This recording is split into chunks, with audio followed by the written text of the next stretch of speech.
What is up, guys? Wrestling Premiere is here. Is this the most confusing story of 2011? I mean, it has to be, right? And just to inform you, this isn't a 2011 CM Punk video. There's a bunch out there currently, but I'll eventually do it. The focus is on Triple H and Kevin Nash, the whole John Laurinaitis thing. It's just confusing. Anyways, this story in itself isn't really discussed. I assume it's because it essentially led to a dead end. Initially, the story is going to be much more grander, and it was centered on corruption within the WWE, and CM Punk being the main catalyst of change, I guess. I think if they went that route, it would have been great for many reasons, because one, Triple H finally gets to be a heel once again. Second, CM Punk's red-hot momentum wouldn't be stalled or halted. And third, I think it would have been a memorable WrestleMania match. But they went the other route. Regardless of the fumbled story, 2011 remains one of my favorite modern years of WWE. Felt like change was in the air legitimately. The vibe of the company was very different. You had Christian and Mark Henry, they were actual main eventers for the first time. Stars such as CM Punk, Dolph Ziggler, and Daniel Bryan were pushed. The Rock was back. That's the good.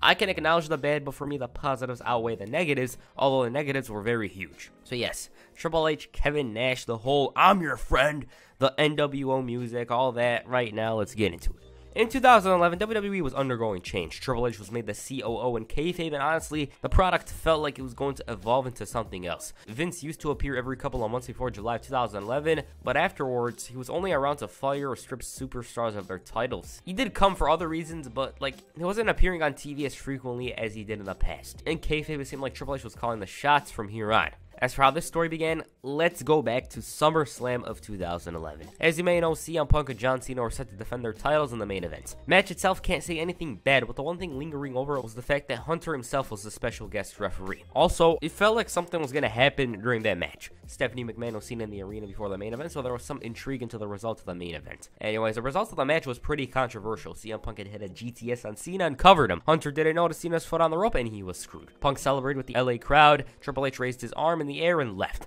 All of a sudden, Kevin Nash comes from out of nowhere and clotheslines Punk. And Booker T was shocked in the best way possible. I mean, who the hell expected this? Triple H looked on in surprise, and then Alberto Del Rio, with the briefcase in hand, ran into the ring, kicked Punk right in the head, and stole the WWE Championship. For good or for bad, definitely one of the most shocking SummerSlam moments. With CM Punk losing the title as a result of Kevin Nash's interference, he went straight to the conclusion and placed the blame on the game. I mean, it does make sense. His big buddy's there, he's not in the ring, he sticks the winner for him, right? The next night on Raw, the game apologized for accidentally screwing over John Cena. And as for Kevin Nash, he denied having anything to do with it, but he acknowledged the friendship with Kevin Nash. He was well aware of Nash being in LA, and he hooked him up with tickets, but he was unaware of the plans Big Daddy Cool had. Triple H claimed he texted Nash to appear here tonight, and about a half hour later, he arrived. Justin Roberts offered a grand introduction, and out he came to R-Truth's music. The expectation were that he was going to tell the truth about the previous night, and that's exactly what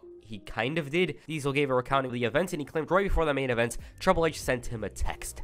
The text reads, "No matter what happens, stick the winner for him." Wait, this reminds you, somebody's got to knock some sense in you. In fact,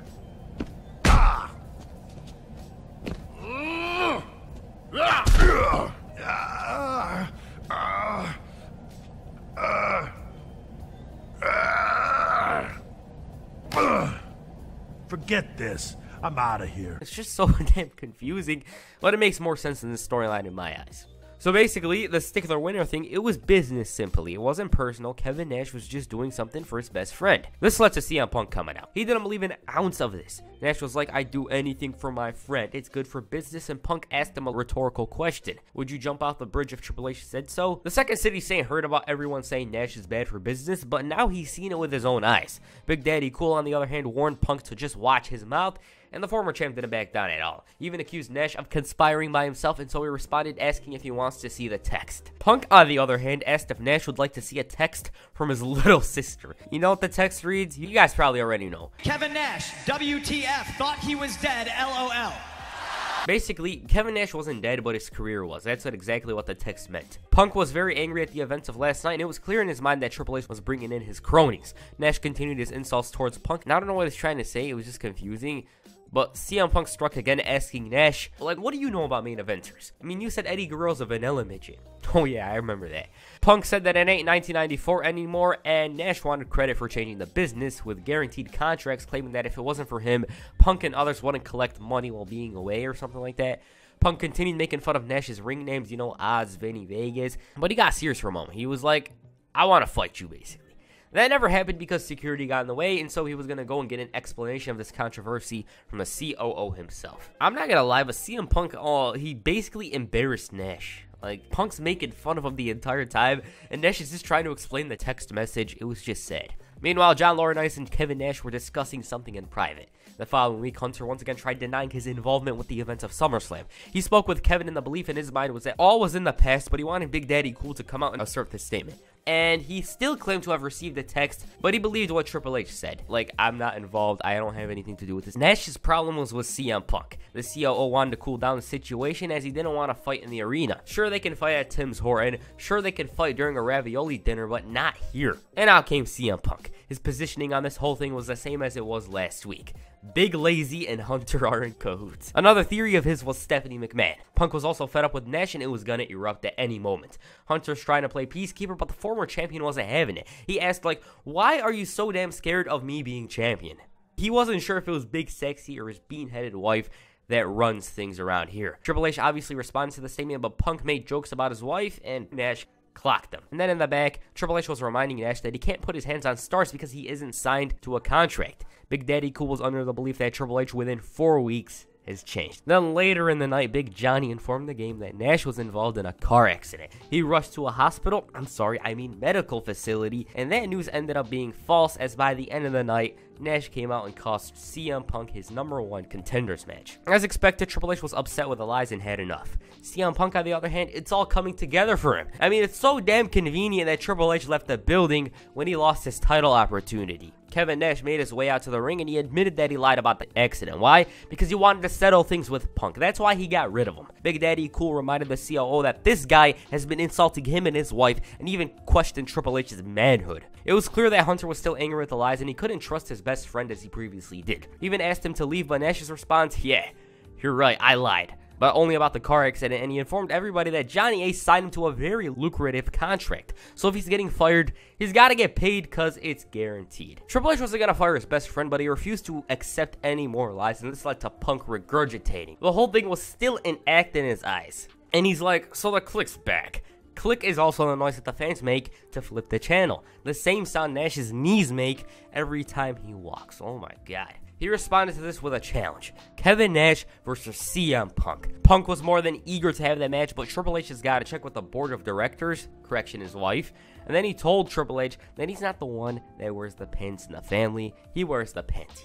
Damn. The COO then made the match official for Night of Champions. Unfortunately, or fortunately, depends on what you think, the match was scrapped later that night and instead it was going to be Triple H versus CM Punk. It's so weird how the match abruptly fell through, but why did that happen? Like, why did it get canceled? In a 2017 interview with X-Pac, credit to Wrestling Inc., Kevin Nash explained the whole CM Punk program.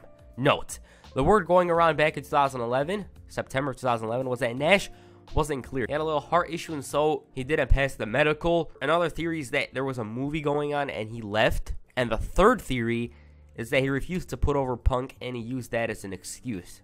Depends on which one it is. But these are his words. And I quote, I don't know if Punk wanted the match to happen. To me, when I came back, I never had been there where here was my script and I had to follow it. Nash said, I'm reading the script and in the script he is burying me and I have no rebuttal. And, you know, Paul's one of my best friends on earth. The scenario was that I came down and stuck Punk and Del Rio came down and took the money in the bank and took his belt. So he comes out the next Monday and cuts this promo. Laugh out loud that he heard I was dead. Click, click, click your knees. And I thought to myself, let me get this straight. I cost you the title and you're going to do stand-up comedy and bury me because I'm old? Also, Nash didn't like the little jabs Punk took at him during the segments. First thing on my mind was, because he told me that this isn't 1997 anymore and I'm the guy that called Eddie Guerrero a vanilla midget. And I was like, whoa, whoa, whoa. Number one, thank God it's not 1997, because if it was 1997 right now, you'd be out with the Marks in the crowd and not standing here because we didn't allow the Marks to wrestle back then, Nash said. Number two, I am old, so you have two options. Either you go in the back, I'll give you 3. You go to the back and call it a day. Second, you wait for me to get up there and apologize to me. Or third,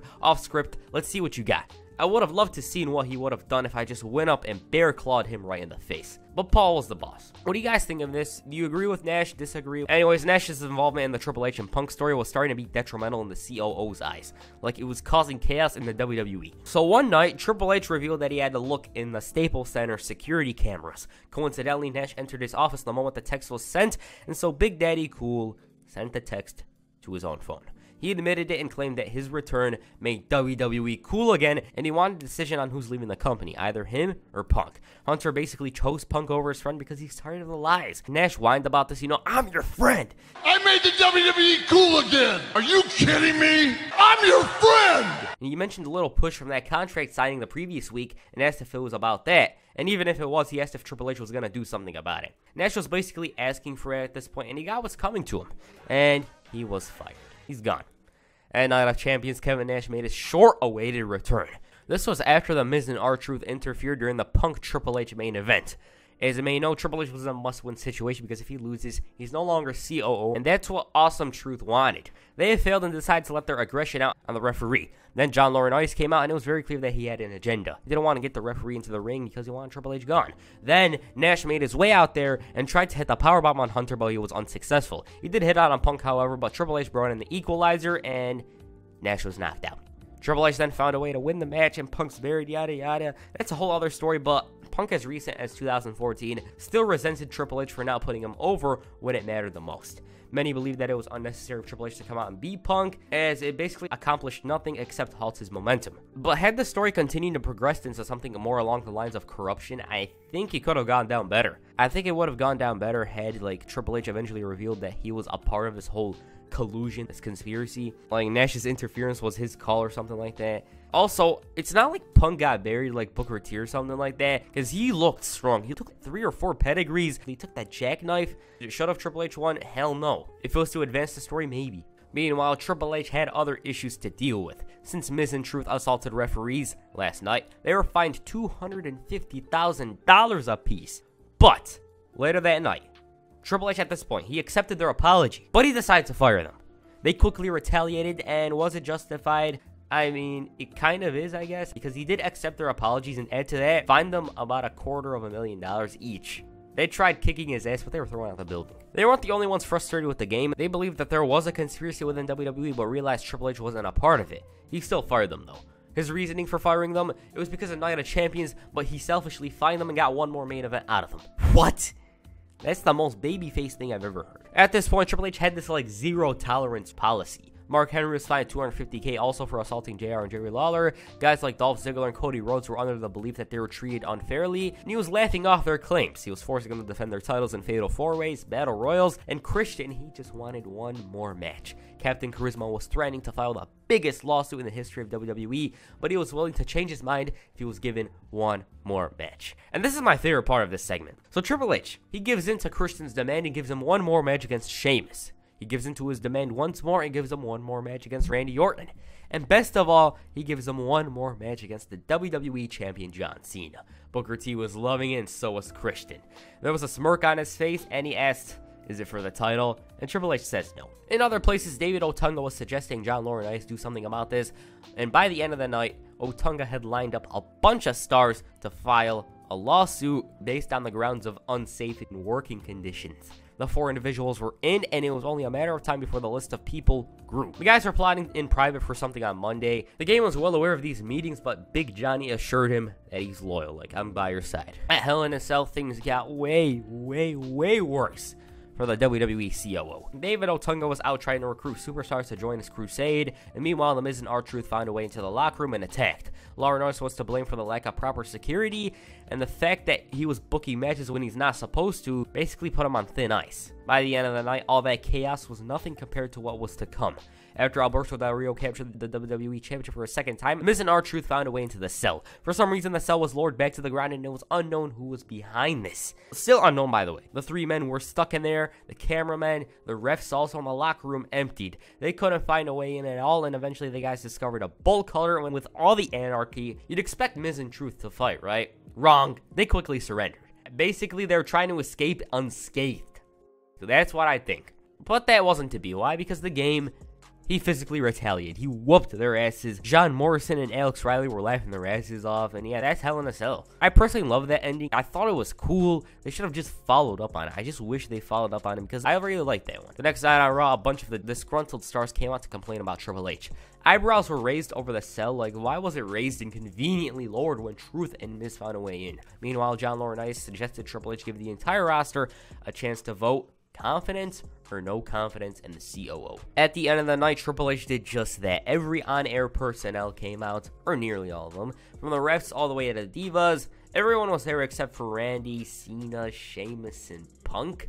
Also note, it's not like everybody feared for their life there. Some thought they were underutilized and just tried to use that as fuel to get rid of Triple H, basically. I mean, was Mark Henry scared of these guys? Hell no. So the game came out. He informed the stars that the job was a lot more difficult than expected, and he let them know that at the end of the day, they work for all of them, the fans. Triple H was curious to know what select superstars had problem with, and Wade Barrett was chosen first. Barrett stated that the reason why they all came to WWE was because they were professionals. They adhere to certain rules and regulations, but that doesn't mean they can just get assaulted in the parking lot. Barrett called out Triple H's claim of enjoying chaos. Hell, he even stated that Triple H enjoys putting his hands on his own talent. The COO's rebuttal? Well, simple but effective. He reminded everybody of Wade Barrett and his old faction, the Nexus. In his eyes, Barrett doesn't enjoy the chaos unfolding unless he's a part of it. Mike Chioda said that in his entire career, he's never seen so much abuse that the refs have taken at the hands of the WWE stars. Wait a minute. R-Truth and Miz were scary, right? But back then when The Rock, The Undertaker, Kane, Mankind, all those guys put their hands on the referees, yet this is worse. Also, in that case, the refs went on strike. Chioda said that in his 23 years of officiating, he's scared to come to work. Yet you had Kane shooting fireballs back in '98, and all of a sudden he's scared to come to work in 2011. Beth Phoenix then chimed in and said that they're girls. She was worried something was going to happen to one of them, but wait, once again, she was causing chaos with Natalya. But Triple H, he didn't really think much of this or anybody's claim. Jerry Lawler then spoke for himself, saying that he agrees with the roster that the show's out of control. He disagreed with the belief that Triple H had something to do with this, and as a matter of fact, in his eyes, there was a conspiracy. Somebody's trying to get him out of the job, but since he's in charge, he's the reason why all of this was happening. And Christian, he was impatient. His little entourage voted no confidence. Mike Chioda on the refs, no confidence. Beth Phoenix and the Divas, no confidence. Then Jerry Lawler walked out and the entire roster followed suit. Triple H thought this was basically dumb, and Booker T, I should know, didn't walk out. He went to the bathroom. I had nothing to do with that. I'm totally neutral. I had to go to the bathroom. I thought the show was over with. Even the cameraman walked out, and Jim Ross ended up being the final man remaining, but he also walked. So Raw concluded with Triple H standing in the middle of the ring alone. After the show, Zack Ryder came out, took a little selfie with the game, and got pedigreed. Now, this story, it was building up. From the moment he took the job, everybody questioned his ethics, his decision-making, and then it finally reached a boiling point. Also, I should note that despite the superstars walking out on Raw, they were on SmackDown. Why is that? Because Triple H didn't really make many decisions on Friday night. Anyways, on the October 10th, 2011 episode of Raw, the crowd was, I assume, sold out, but the wrestlers weren't to be found. Triple H, as expected, opened the show and he criticized every single one of those men and women that walked out. He claimed that they walked out not only on him, but on the fans and those superstars standing outside holding some kind of rally. He made fun of them. He knew that their wrestling gear was with them, but he wasn't willing to compromise. He refused to be intimidated, coerced, and he flat out refused to quit. He didn't care if he had to wrestle a broomstick for 2 hours, and hear this. He said that a broomstick will give him a better match than many outside. John Cena came out, and obviously he wasn't going to walk out. It doesn't matter if there was 0 wrestlers, he wasn't going to walk out. Cena claimed he was contacted by each and every single one of those people that walked out, and I'm just thinking of Mark Henry trying to beg Cena to join the Union. But he wasn't the only one who remained with the company. Sheamus and CM Punk also. I assume Randy Orton missed his flight or was running late. Punk blamed himself for what had transpired, you know, the whole walkout thing. He said that he didn't follow suit because, well, he wants to change the WWE, basically. That's what it was. Second City Saint even called out the unsafe working environment statement, stating that he thought that it was a dumb argument because this was the same company that books Hell in a Cell and Elimination Chamber matches. I mean, why were they scared of R-Truth and The Miz? It just sounded weird. I did like the story, though. I thought it was cool. Anyway, Cena and Sheamus faced off. Punk was timekeeper and commentator, and Triple H was the referee. But Mr. McMahon had to put an end to this. While he praised Triple H's Raw for its unpredictable nature, which it wasn't, by the way, there was worry about what could happen if the roster didn't return. No live events, no pay-per-views, so the board of directors weren't willing to take the chance, and Triple H's services of running Raw are no longer required. So who's taking control of the show? That would be John Laurinaitis. Triple H was let down at the announcement. After the commercial break, the entire roster scrambled back. I do think they should have dragged this out. It was kind of cool. They should have had segments with the roster on the outside complaining, perhaps some babyfaces brawling in the parking lot, something like that. Who knows? On his very first night, Big Johnny rehired The Miz and R-Truth. Hell, he even fired JR. Despite being fired, Triple H made his presence felt at the end of the night when he saved CM Punk from a post-match beatdown. Both men ended up clearing house, and Johnny Ace decided to book the match for vengeance. Awesome Truth against Triple H and CM Punk. You know, unlikely allies. Hunter had a problem with their actions, and Punk wanted retribution for Hell in a Cell. On the final Raw before Vengeance, in Mexico, Triple H was in Punk's corner in his match against The Miz. During the bout, John Laurinaitis put a stop. Why? Because Triple H has got an immigration problem. R-Truth was head mascot, but he got socked. Once again, Triple H thought it was very convenient, you know, Big Johnny's trying to make his life hard or something like that. The match continued and Awesome Truth ended up attacking. At Vengeance, the match happened, as if there was any doubt. Before the match, however, both Punk and Triple H patched things up, I guess. He acknowledged Triple H having nothing to do with this conspiracy, and they were all good with one another. It's not like they were best friends, but, you know, they're on the same page. The match itself was used to advance another storyline. It wasn't really that memorable, honestly. I mean, if it was, I would have been talking about the entire thing. Kevin Nash interfered and CM Punk ate the pinfall. After the match, Nash continued the assault and hit the jackknife to a chorus of boos. All Booker T could ask was, why? Jerry Lawler was still stating that someone's behind this, but at this point, I don't think they even had plans for that storyline. The next night on Raw, Triple H opened the show to address the Kevin Nash return. The game discussed friendship and stated that Nash was someone he always thought was going to be there for the rest of his life, but that's changed. Business, money, and power seemed more important to him, and he said that Nash broke his heart. So now he's ready to take out all that pent-up frustration. He was well aware of Nash being in the arena, so he called him out. Big Daddy Cool didn't come out, and instead it was the interim general manager of Raw, John Laurinaitis. The game demanded he find Kevin Nash and bring him out to the ring. Triple H even demanded that Laurinaitis go and offer him a contract he can't refuse, because if he doesn't, Kevin Nash is going to get his ass beat at an airport, a mall, then he'll get arrested, and so the company's going to be embarrassed. He was threatening to embarrass the company, basically. The game grew impatient, and Nash emerged, and from out of nowhere, blasted Triple H with a sledgehammer. Triple H refused help, only to pass out a couple of seconds later, and that wasn't it. As he was being loaded into an ambulance, Nash thought that that wasn't enough and whacked him once more. Stephanie blamed Laurinaitis for what had transpired, and at this point, I assume Big Daddy Cool was finally cleared for the heart problem. On the November 7, 2011 episode of Raw, John Laurinaitis revealed his newest signee, Kevin Nash.